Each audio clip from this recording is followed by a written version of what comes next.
Coming up, one UNC student shares her personal experience with alcohol in hopes of educating others about how to handle tough situations. Plus, December is inching toward us, which means graduation for the fall semester is right around the corner. We take a look to see how UNC students are preparing for the big day. This is Bear News. Thanks for joining us. I'm Tanner Schwint. And I'm Ashley Franco. Alcohol is something almost all college students deal with. The UNC Center for Peer Education Services gave students the opportunity to talk about alcohol at an awareness training session Thursday. Peer Education Services made sure the students who attended the training felt comfortable by providing peers, counselors, and even the UNC Police Department senior peer educator Libby Harrington hosted the session and told a story about how one of her best friends died from hazing and alcohol consumption. She talked about her friend Tim, who died when he was forced to consume too much alcohol at a fraternity party at Pennsylvania State University. She said people shouldn't use certain options to take care of someone who is intoxicated to a point of near death. She then went on in her presentation to explain how to be an active bystander and how that could help others. Harrington provided a blood alcohol consumption card for everyone in attendance to let them know that if they do choose to drink, they need to know how much alcohol they should have in their body. Students also got information on the Safe Haven law. After her presentation, Libby explained why she wanted to bring awareness to this issue. I think it's important that all of us as peers are looking out for each other. Sometimes it gets to the point where we can't look out for ourselves, so it's nice to know that someone else knows what to do in a serious situation. If one person left tonight and learned something and helped an emergency situation, that's really all that matters to me. I'd hope it's more than one person learned something, but even if it's just the one, that's what I'm trying to get out of this. If you ever need anyone to talk about alcohol awareness, you can visit the Center for Peer Education Services office located on the second floor of the University Center. Among the many ballot measures Colorado voters will consider are three that would increase taxes. One increases funding for pre-12 education, while the others provide money for road maintenance and construction. Dalton Lanik is live in studio with a look at Amendment 73 and Propositions 109 and 110. Amendment 73 would amend Colorado's Constitution to increase funding for public education through a combination of income tax increases and changes to property tax rates. It would also exempt this revenue from the requirements of Colorado's Taxpayer Bill of Rights, or TABOR. State data estimates that total education spending for grades preschool through 12 is about $9.7 billion. Of that total, the state pays about $4.1 billion and local entities supply another $2.5 billion. The rest comes mainly from federal sources. Amendment 73 is a pretty complicated measure that would collect another $1.6 billion. About half of that would go to designated funding priorities, such as fully funding kindergarten, relaxing income requirements for students to be considered low income, and increasing funding for special education, gifted and talented, English language proficiency, and preschool. The Colorado General Assembly would decide how to spend the remaining $738 million with the requirement that it has to be spent for public education. The amendment's complexity comes from the process used to generate the new revenue. Part of the extra funds would come from a graduated income tax increase on taxpayers earning more than $150,000 a year. Taxes on those making more than $150,000 a year would rise from the current 4.63% to between 5 and 8.25%, depending on the income range. You can see the ranges on the screen. In all cases, the first $150,000 would still be taxed at the current range, with only the amounts above $150,000 being taxed at higher rates. As you can see in this chart, it would mean an increase of about $200 for a taxpayer earning $200,000 a year, up to an increase of more than $24,000 for someone earning $1 million a year. The measure also increases Colorado's corporate income tax rate from the current 4.63% to 6%. With the average corporation paying about $14,000 more a year. Property taxes for non-residential property would drop as assessments drop from 29 to 24%. The residential assessment rate would drop from the current 7.2% to 7%, but would prevent it from dropping further. These property tax measures would decrease collections from non-residential taxpayers, but would actually increase collections from residential property owners. And opponents note that this tax revenue would be exempt from TABOR, which means if collections exceed estimates, the state wouldn't be required to return the money to taxpayers. The other two tax measures are statutory changes that would require the state to borrow money to complete highway projects and would raise the state sales tax to help pay for them. Proposition 109 would require the state to borrow up to $3.5 billion in 2019 to fund up to 66 highway projects. The proposition would prevent increases in taxes to pay for these bonds, but Proposition 110 would increase Colorado's sales tax by about 0.6% for 20 years. Added to local sales taxes that vary considerably around the state. Sales taxes would increase from the current 2.9% to up to a high of 11.8%. 45% of the increased revenue would be to pay for state transportation projects. 40% would go to local government projects, and the rest would go for combination projects. The sales tax measure would increase the total sales tax rate in Greeley from the current 7.01% to 7.63%. In Evans, the increase would go from 6.4 to 7.02%. The highest rate currently is in Winter Park, where the total sales tax rate is 11.2%. Tanner? Thanks, Dalton. Lots to think about before casting our votes. In our final election story next week, we'll take a look at where you can vote and when, and wrap up our pre-election coverage. The UNC Board of Trustees agrees with other higher education boards, encouraging voters not to pass Proposition 112 on Election Day. In a special October 19th meeting, the board passed a resolution that cited the negative impacts the measure would have on the community, the state, and the university. The university receives about 20% of its funding from the state. By passing the resolution, the board joined governing bodies at Ames Community College and Colorado Mesa University in opposing the measure. As we noted in our election coverage, the measure would more than double the setback requirements for new oil and gas development in Colorado. Opponents argue the measure would shut down most new oil and gas development in the state, while proponents argue the measure is necessary to protect health and quality of life in Colorado. Navy blue gowns and bright smiles filled the University Center last Thursday as seniors did some preparation for the upcoming commencement. Excitement filled the air as dapperly dressed students rented caps and gowns and jumped into full regalia to have their picture taken at the grad fair. The fair was also an opportunity for students to order additional graduation announcements and be welcomed into the Alumni Association. Representatives from groups like the UNC Alumni Association, Catering Services, and Career Services were there answering questions students may have had about the upcoming ceremony or options after graduating. Each student could also enter a drawing for free prizes for attending the fair. If you couldn't attend, you do still need to rent a cap and gown for the big day, which you can do online. Years of hard work will finally pay off for the fall graduates on December 8th in the Bank of Colorado Arena. If you want more information about graduation, visit the UNC website. It's time to get a first check of the weather with meteorologist Abigail Stewart. Abigail, the weather has been absolutely beautiful, fall weather lately. How is it looking out there right now?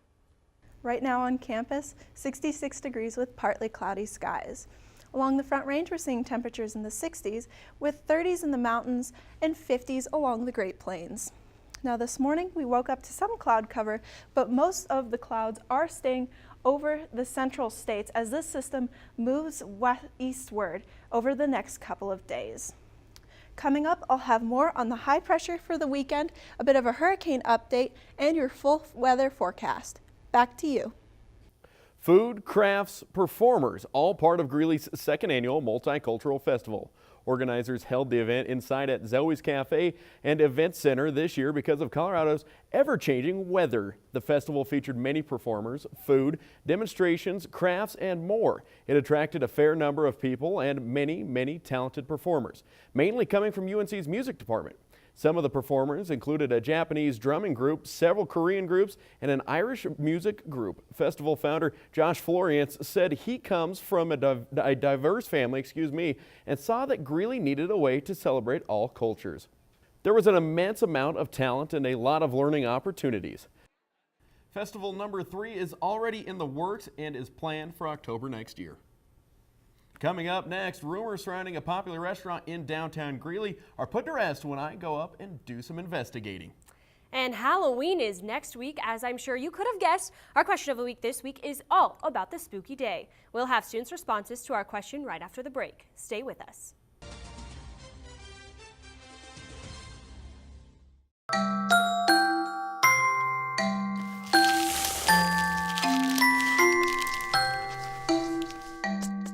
Kids will spend 8 minutes decorating their little brother.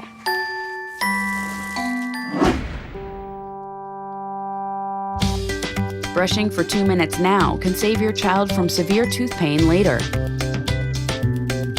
2 minutes, Twice a day. They have the time.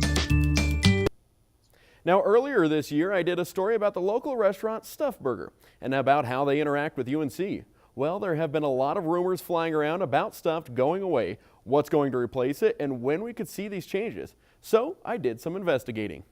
We've all heard the rumors about what's going on with Stuffed Burger Bar, but what exactly is going on with Stuffed Burger Bar?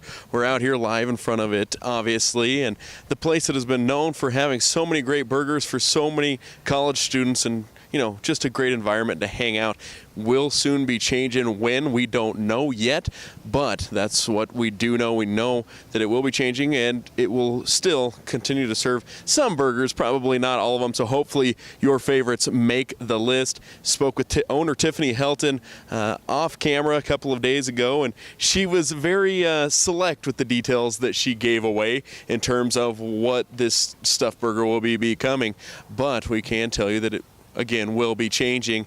What it will be, something with beer, but we're not sure if they're going to be brewing their own, if they will keep the same Stuffed Burger name.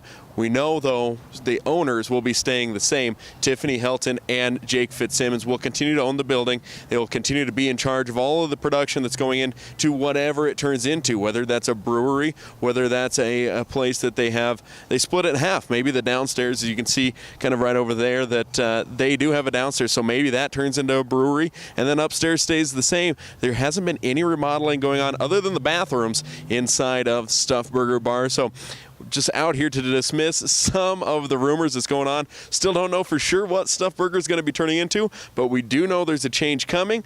When, we're still not sure, but we know that Stuffed Burger will have a different look to it in the near future. Either way, as long as it's the same owners for Stuffed Burger Bar, I'm sure it'll be the same delicious menu. With that being said, some things we still don't know are when the change happens and whether they're still going to serve those delicious burgers. But we will keep you posted. It was an afternoon of remembrance and learning as students from across UNC poured into Candelaria to learn about the Black experience in World War I. Delivered by Professor of Africana Studies Dr. George June, the panel began with a grisly recounting of the casualties of World War I.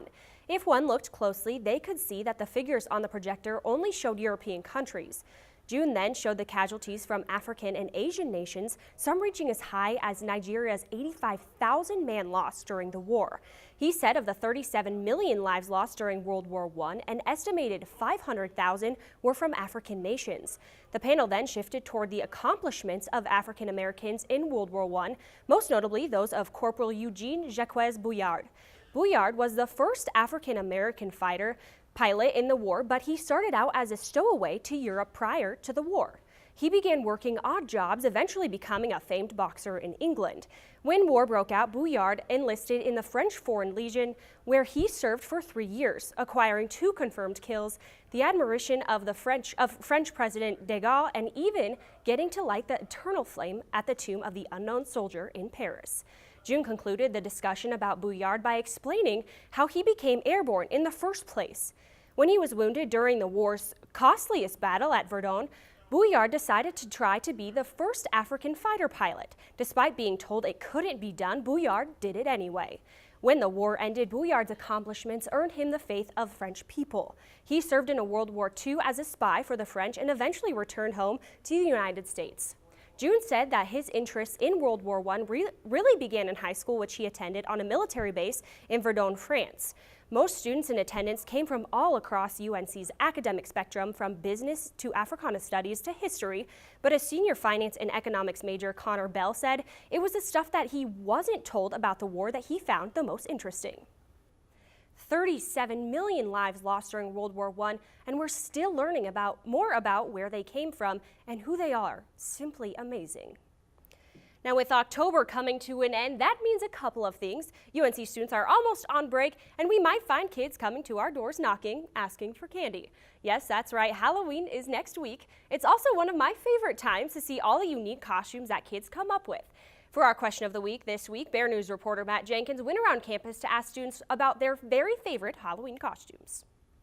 With Halloween coming up this next week, what's your favorite Halloween costume that you've ever seen and or worn? Yeah, so one year I actually went door-to-door trick-or-treating. I brought a door and a bowl of candy with me, and I went as the people handing out candy on Halloween.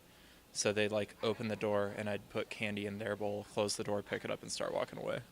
Last night I saw a little girl dressed as a moth and I thought it was pretty funny. I had a friend dress up in a banana costume last year, so that was pretty funny. Anything or anyone that dresses up as Post Malone is the best costume. I think my favorite Halloween costume I've ever seen was when our 6'8" football player dressed up as Jason. My favorite Halloween costume I've ever seen is a sexy cactus. And my favorite one I've ever worn is I dressed up as Seth Rogen. I'd have to say probably a skeleton one that I wore last year because I was able to do some face paint as well, which was really fun, spiced it up a little bit, as well as it was kind of like a bodysuit, so it was long sleeve and all my legs were covered so I wasn't totally frozen. All costumes are my favorite. That's Matt Jenkins reporting. Thanks, Matt. Halloween is always one of the best holidays because we get to see so many different costumes. Plus, you know, all those kids definitely love to dress up and show their friends how much candy they got trick-or-treating. Well, fall is definitely here and the temperatures outside are proving that. But will this fall weather stick around or will winter creep up on us sooner than we expect? After the break, we get a look at your full weather forecast with meteorologist Abigail Stewart. She'll tell us what we are in store for the next week. Stay with us.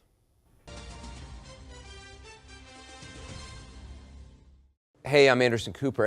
As a parent, you want to make sure that your child knows how to deal with bullying when they see it happening. And chances are they want to help, but they don't really know how.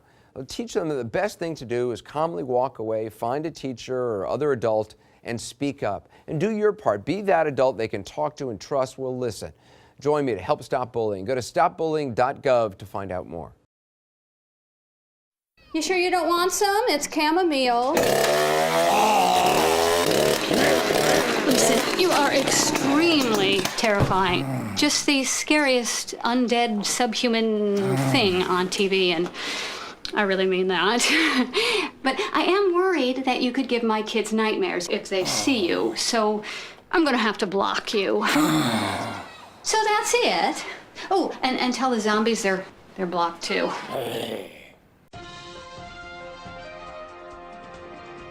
Welcome back. I'm meteorologist Abigail Stewart. Right now we've got high pressure sitting over the Rockies, which is helping keep those nice temperatures here in Colorado. Over the weekend, we're going to keep that high pressure system, which is definitely going to warm up those temperatures and help keep our weekend forecast very nice. Now, I'm happy to announce that there are no current hurricanes in the Atlantic nor the Pacific, despite the active hurricane season that we've been having so far. For the forecast tomorrow, we'll see temperatures of around 40 degrees by 8 a.m. and 60 by noon, warming up to that high of 70 degrees for tomorrow. Over the weekend, we're going to keep those 70-degree temperatures and keep the lows in the mid-30s. We won't see a cool down until the beginning of next week on Tuesday, where we'll see temperatures in the mid-50s with overnight lows in the mid-20s. So it'll definitely be a great weekend if you've got any outdoor plans, and definitely get out there and enjoy this beautiful Colorado fall. Back to you. Thanks, Abigail. Well, we've talked UNC football, volleyball, and soccer for what seems like the entirety of the semester. Those season seems to be slowing down just a bit, which can only mean one thing. Basketball at UNC is finally back. Plus, you might have heard the news surrounding our university's football team. 12 players were suspended for last weekend's game, but the Bears managed their first win. That's right, the football team got their first victory while 12 key players were suspended. Matt Jenkins is in for Ben Shoemate this week. He will have all of the latest coming up in sports.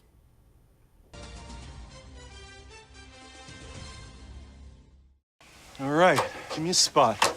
You know my motto, safety first. They could be dangerous. I think we should call animal control. Animal control? To be safe. Don't worry. I got this. It's a new motto. You don't have to be perfect to be a perfect parent. There are thousands of teens in foster care who don't need perfection. They need you. Here's your check.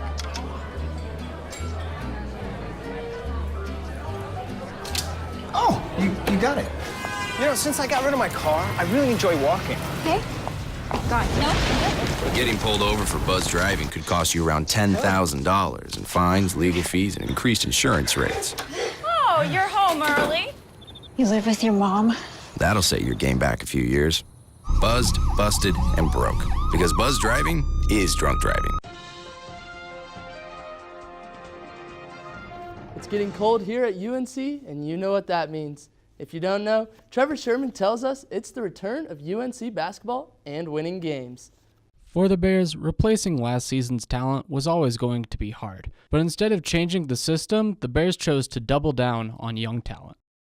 I feel like they'll play a big role. Some of our freshmen have to play right away, and they're going to play a ton of minutes. So they're in a spotlight where right now their opportunities to play as a freshman is right now. You know, when it comes to season time, once we get to conference and deeper into conference, they can't play like freshmen. They're going to have to play like sophomores and juniors. So hopefully they're just cherish the experience that they will get now to where they can rep to where it helps them out later. This season, the Bears will rely on contributions from freshmen Sam Maston, Brody Hume, Trayshawn Smuts, and Cole Bergen, along with returning contributions from starters Jonah Radabaugh, Jordan Davis, and Jalen Sanders.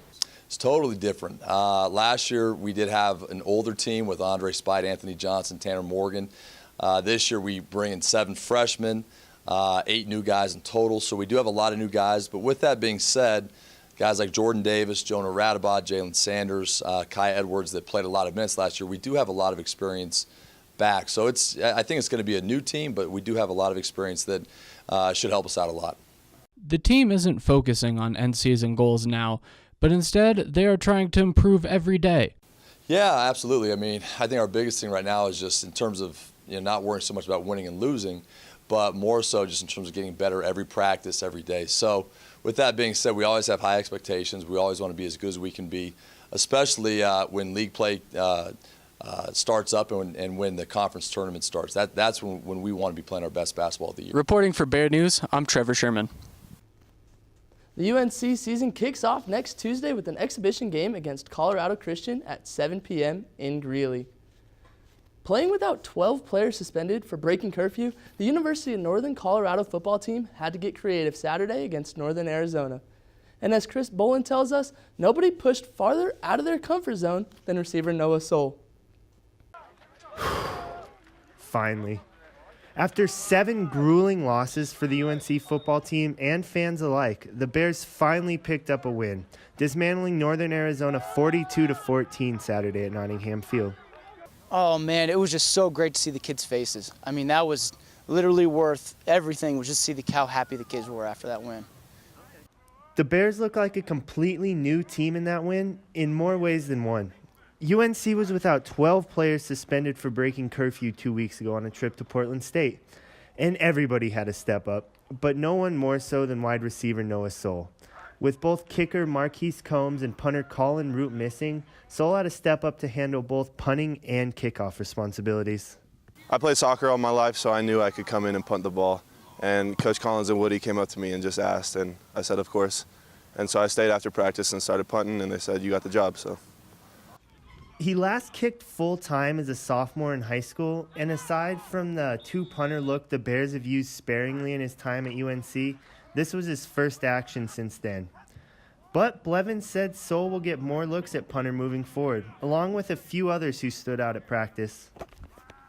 And what's crazy is we actually found a couple other punters out of it that are other athletes at other positions. So it's kind of a blessing in disguise. So hopefully we'll have some stuff up our, in our back pocket that we can use on other teams with those new guys. So. And though it was the 12 Bears missing that made all the headlines, it was actually one that returned that made the biggest difference. Quarterback Keaton Mott returned from an undisclosed injury that's been nagging him the past couple weeks to replace Connor Regan. And in the Bears' 42-14 win over Northern Arizona, Mott threw for 217 yards and 3 touchdowns and added another touchdown on the ground. But no one player will be key moving forward, and UNC showed that Saturday. One win is just I feel like is gonna knock over the dominoes and just get us rolling right now. And now that we have those guys who stepped up and getting the starters back, we know we can just, no matter what happens in the game, we can just play and win this game. Reporting from the UNC practice fields, I'm Chris Bolin. Despite having a number of players missing, the Bears looked energized with Keaton Mott back under center. UNC looks to build off that win when it plays Southern Utah on the road Saturday at 6 p.m. It's easy to focus on the net and forget about the back row in volleyball, but as Chris Bolin tells us, with a defensive specialist like Taylor Ells, it's hard not to take notice. Over the course of a 25-plus game season, there are a lot of moving pieces. But fortunately for the UNC volleyball team and Coach Lindsay Oates, there's one piece she doesn't have to worry about. Junior defensive specialist Taylor Ells has been the face of consistency for this UNC program, occupying her spot in the back row for the past 3 seasons. She was even recognized as Big Sky Conference Defensive Player of the Week earlier this year. And she's done it all after making the change to defensive specialist not that long ago. Ells has been playing since 3rd grade, but only focusing on defense for about the past 5 years.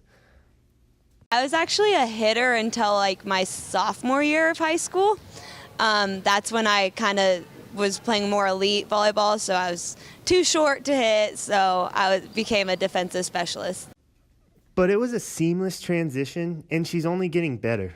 After leading the Bears with 492 digs last year, she's pacing the team again this season with 380 so far. And with the Big Sky as close as it is, teams are looking for an advantage any way they can get one. And the Bears have found theirs in Taylor Ells. No matter who they're playing or how they're playing, UNC knows they can count on Ells to keep them in games. Right now, Taylor Ells can keep us in any match. It doesn't matter how poorly we're playing or how good the other team's playing. With Taylor on our side, we're going to be competitive. We're going to be in the match, and now if we can overcome in some other key areas, we can win matches. The Bears sit at 6-4 in Big Sky Conference play and 10-9 overall after splitting a pair of games last week. And UNC has 7 Big Sky games left before the conference tournament, which will be held at Bank of Colorado Arena. Yeah, it's a huge advantage when we have our crowd here, especially because we do usually get a pretty good crowd. Just hearing them cheer for us in long rallies and having to be able to be at home and not have to travel, it's a great advantage for us. Reporting from Bank of Colorado Arena, I'm Chris Bolin. After splitting a pair of games last week, with the Bears sit at 6-4 in Big Sky play and 10-9 overall, heading into a game tomorrow against Montana State. The Colorado Avalanche skated into New Jersey last Thursday after back-to-back losses. After being down 1-0 at the end of the first period, the puck started to find the back of the net in the second. Goals from Sven Andrighetto and Gabriel Landeskog tied the Devils and the Avs with 2. Then captain Gabriel Landeskog put the team on his back, adding 2 more goals to the goal column on the night. That's right, Avs fans, throw those caps onto the ice as Gabriel Landeskog got a hat trick and led the Avs past the Devils 5-3. The Avs moved down to the coast of Carolina to face off against the Hurricanes Saturday for a day game. The captain continued his hot streak on the road as Gabriel Landeskog put 2 goals in the back of the net, 1 in each of the first and second period. That gives Gabe 6 goals in 3 games and 7 goals on the season. The Canes put 1 early in the third, getting the Avs on their toes. But Nathan MacKinnon sealed the deal with his 8th goal of the season, giving the Avs the 3-1 lead and the win. The Avs finished their 4-game road trip in Philadelphia, facing off against the Flyers Monday night. They came out strong, getting off to an early lead off a goal from Mikko Rantanen, assisted by Nathan MacKinnon. The second period was nice as the Avs once again, but it wasn't MacKinnon, Rantanen, or Landeskog to add to the goal total. Matt Nieto tallied his first goal of the season, giving the Avs the 2-0 lead going into the third. After starting the third period on a power play kill, Gabriel Landeskog added another goal to his road trip, putting the Avs up 3. The Flyers put 1 in the board, but it wasn't enough as Rantanen added another goal on the night, giving the Avs a 4-1 win. Unfortunately, lightning struck in Colorado. The Avs were handed their first shutout of the season, losing 1-0. But fun fact, through the first 10 games, the Avs' first line in Mikko Rantanen, Nathan MacKinnon, and Gabriel Landeskog lead the league in points with a combined total of 43 points. Next up, the Avs hit the ice at home against the Ottawa Senators tomorrow night at 7 p.m. So going back to our football team for a second, they're playing this weekend. What can we expect from them? I mean, hopefully after this first win, we start picking up and get excited about football. hope so. Yeah, but are those 12 players that sat, are they going to be back in the lineup? There's a lot of questions surrounding this team, but it was a big win finally. Oh my goodness. Ernest Collins Jr. had to get a weight off of his shoulders. So hopefully it was 42-14. Maybe they've got a shot at it. Remember, Bear News is your on-campus source for all things UNC. Thanks for joining us. We'll see you next week.